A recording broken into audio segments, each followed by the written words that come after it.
আমি এখন মালদার মনস্কামনা মন্দিরে। দেখুন, একটা বিতর্কিত তো রয়েছে, তাই না? কিছুদিন আগে প্রধানমন্ত্রীর মুখ দিয়ে মনস্কামনা শব্দটা বেরিয়েছিল, হয়তো বা নেই, যে ব্যঙ্গ চলল।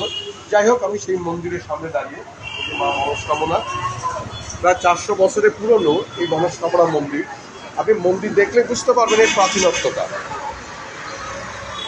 বহু প্রাচীন একটা মন্দির। যাই হোক, সুন্দর চূড়া রয়েছে। দেখুন, ভক্তরা সবাই পুজো অর্চনা করবে।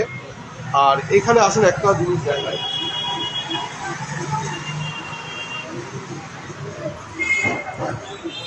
এই মন্দিরের প্রতিষ্ঠাতা এবার তার পূর্বপুরুষ পরপর ধাপ, এখন যে বর্তমান যে সেবায়ত রয়েছে, যাই হোক উনি চলে গেলেন, দেখানো গেল না।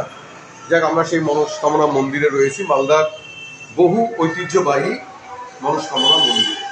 যাক, আমরা একটু মন্দির চূড়াটা দেখিয়ে দেই।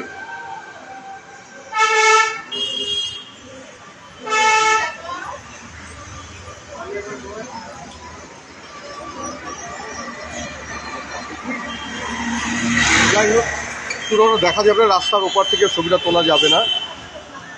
আর বর্তমান সেবায়ত রয়েছেন ডক্টর সৌম্যজিৎ তেওয়ারি, উনি বর্তমান সেবায়ত। যাই হোক, মালদার ঐতিহ্যবাহী মনস্কামনা মন্দির, আপনারা আসবেন।